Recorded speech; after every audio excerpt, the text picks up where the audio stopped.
I want to talk about this album, Chemistry, because I've been listening to it. I listened to it last night, and my daughter is such a massive fan of yours, and she's 19.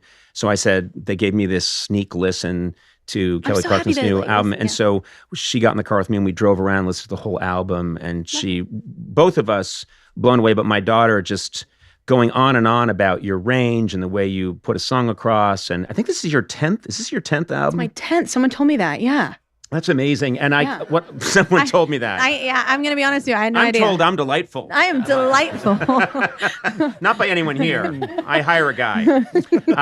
But what's amazing to me is I feel like I know great singing when I hear it. And I remembered watching your audition tape, which is out there. It's fascinating to see your audition for American Idol. Yeah. And it's fascinating to know which one you saw. What do you mean? Because they show, they edit and they show you. I think they ended up releasing, but they had me actually sing another song. I came in singing At Last. Yeah, that's the one I saw. Yeah, but then they actually ended up releasing at some point because they found out because they asked me, they're like, oh, that's how you sound a slow song. Can you sing like an up tempo? And like literally every person was singing Itchy, Gitchy, Ya Ya, whatever. The pink, the Lady Marmalade. Marmalade. Every soul in the building was rehearsing that song to sing. So I was like, anything but that song. I was like, so I ended up singing Madonna, Express Yourself, for some odd reason, because that's not like a. But it clearly went well. It went fine, but like it's funny because how they edit the show, like nobody even saw that for years. Well, what's great is watching their reactions because it's, you have the judges there and it's Paula Abdul and they're like, okay, go ahead. And you come in and you really do look like you've just come in from selling some Red Bull to people in a park. I literally probably And did. then you start to sing At Last and you just cut to them and it's really fun to see because it's, I don't know. It's like people seeing a UFO. They're just all looking at you. Their reactions are so priceless. They're seeing awesome talent come out of you, which is really cool. Well, so Randy and Paula were like that with me, but I had to win over the Brit. Like he didn't even remember me. I came back and he literally said, and like I think I was singing Respect, and it was on one of the lives or something, and I was like, oh, you can't hear that enough. He was like, I don't even remember you, and I was like, thank you.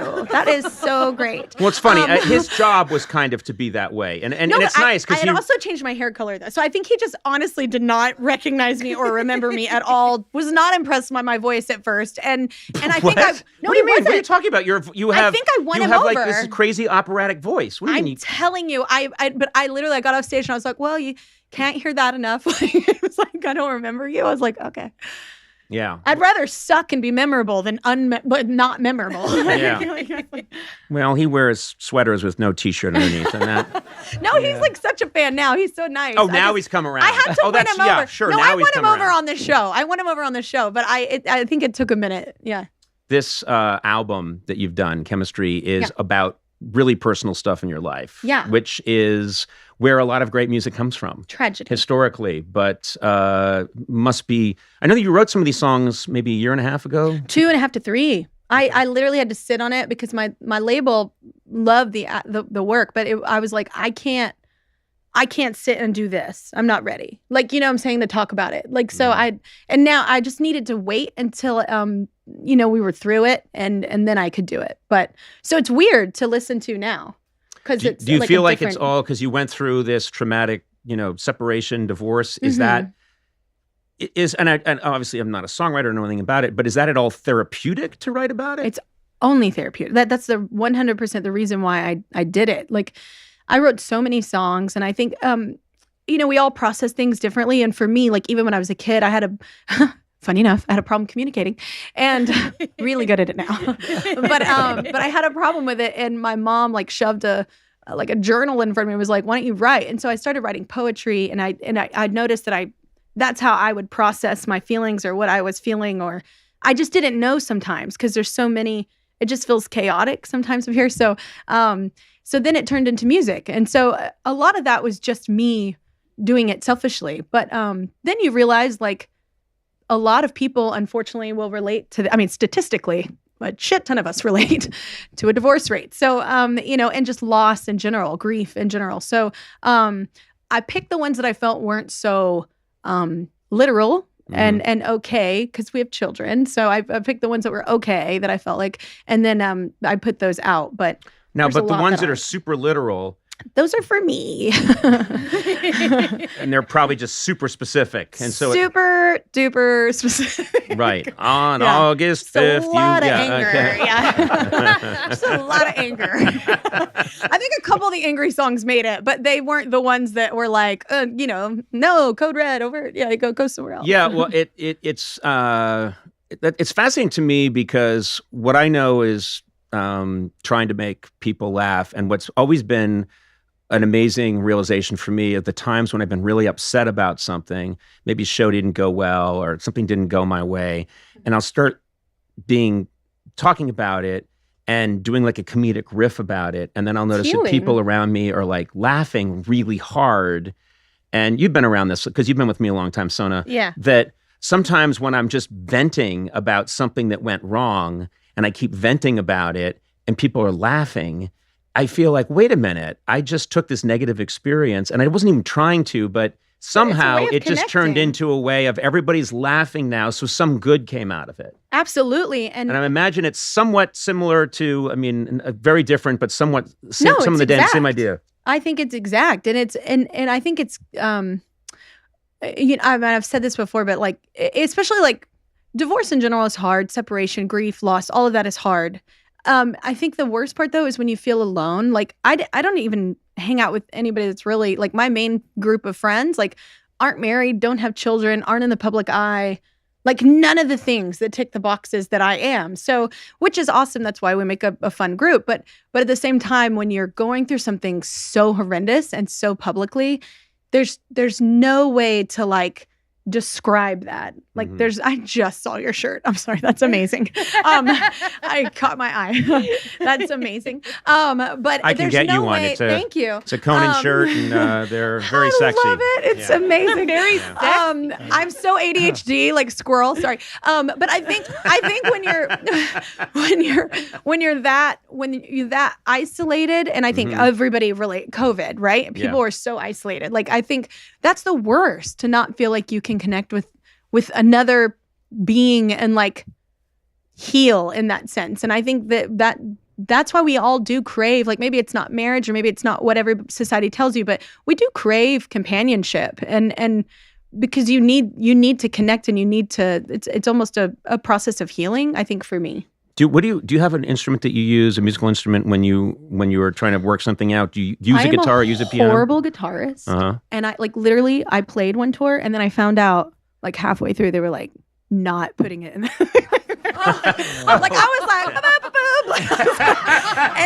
found out they were like not putting it in the mix, and they were like, "Well, we just knew you're learning." So like, and I was like, "Oh my god, I killed that solo." No one heard it. I was rocking on low tonight. I was like, I felt it, and then I was like, "Okay, I'm gonna let the professionals do it." So I know chords like enough to like write if I need to on a guitar or piano, but honestly, most things, especially this record, most of it was a cappella, just lyrics and melody flowing out of me, and then we worked a track around it.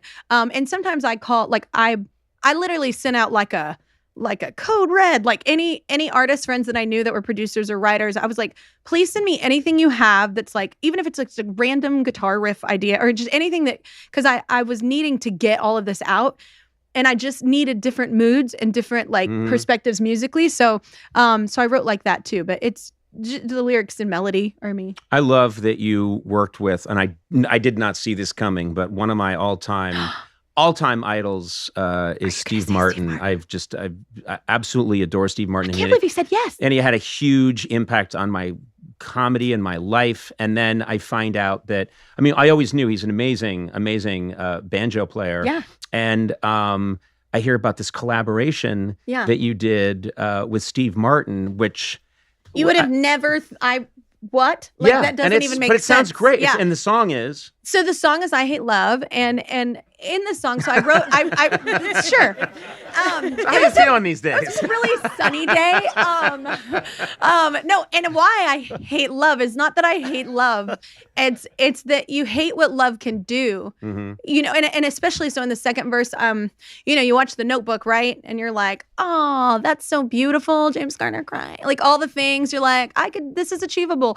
And then you see reality in like a movie like It's Complicated with like Meryl Streep, Steve Martin, Alec Baldwin. It's one of my favorite movies. And that's more real life. And so I just thought it was funny to play off of those. I'm very much inspired by art, like whether it's music or movies or art or whatever. And so I played off that. And then the lyric, it's like, I'll take Steve Martin over Gosling. Like I'm basically like throwing Ryan Gosling. I love Ryan Gosling.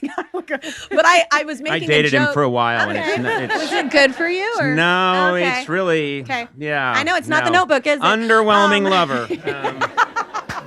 So anyway, I made this reference of Steve Martin in it, and that I would choose Steve Martin over Gosling, and I literally looked at Jesse Shack, my producer. I was like, "Do you think?" Because I know he's a badass musician. I was like, "Do you think in some world he would agree to play on this?" Because it's kind of a pop punk song, and banjo I thought would be cool on it, and and it is, and it Great. is, and so anyway, he said yes. I know. And That's I great. didn't get to go to the studio with him. I still never met him. Jesse got to. I was working. It's so funny you brought up The Notebook, and I just have to relate that Ryan Reynolds was on the show. Do you remember this? Ryan Reynolds was on the show once. Burned into my memory forever. So yeah. Ryan Reynolds was on our show, and he had this idea. He said, let's recreate this scene from The Notebook. So I'm wearing the blue dress in the rain. Yeah. They're yelling at each other. And they're yelling at each other in the rain. Yeah. You came back for me. Yeah. And Ryan Reynolds is doing Ryan Gosling, and it culminates with the two of us. And it was shot in this like beautiful filmic style to exactly match the movie. Oh my gosh. And I am... You're Rachel McAdams. I'm Rachel McAdams, yeah. and my hair is just matted down, and I'm wearing the same dress. How was your ugly cry? Oh, it was fantastic. It was really ugly. And Nailed it. But it ends with Ryan Reynolds and I had just agreed that we were going to rush each other and start making out. So we start making out, and we're making out for what? It felt like 4 hours. Yeah. But it was maybe just And like a minute. You can which see is it on the still internet. long. But Ryan... You're giving it the old college No, try, you go for it. And Ryan Reynolds at one point has this move where he's reaching over and he's doing... he's kind of twiddling my ear. yeah. And so we just That's both one of his went- moves. Yeah, Okay. exactly. Okay. So I learned a lot about him. And myself Yeah, that day. exactly. And so we done, cut, we got it. And I'm just like, all right, what's next? And I move on. And my wife had watched the whole thing happen. She saw it on TV that night. She watched it and she said, yeah, that ruined both of you for me. Like collectively at the same time. I no longer like... I'm no longer... I don't like you. I'm unattracted to both I like... of you. Yeah, I now find you both horrific. But... I think that's amazing. Well, it was a good experience. It's amazing Yeah. how long it lasted. Oh yeah. So All right. Yeah, long. just All right. just go for it. You just got When you know that's coming, do you use a mint? Do you put a mint in your mouth or? I actually, just to get him, had a burrito. I had a very Like garlic? a rare garlic burrito, all garlic. Yeah. Because what did I care? Yeah. Do you guys still talk at all? Do you yeah. still kiss? We Or- let's just say we text a lot. Oh.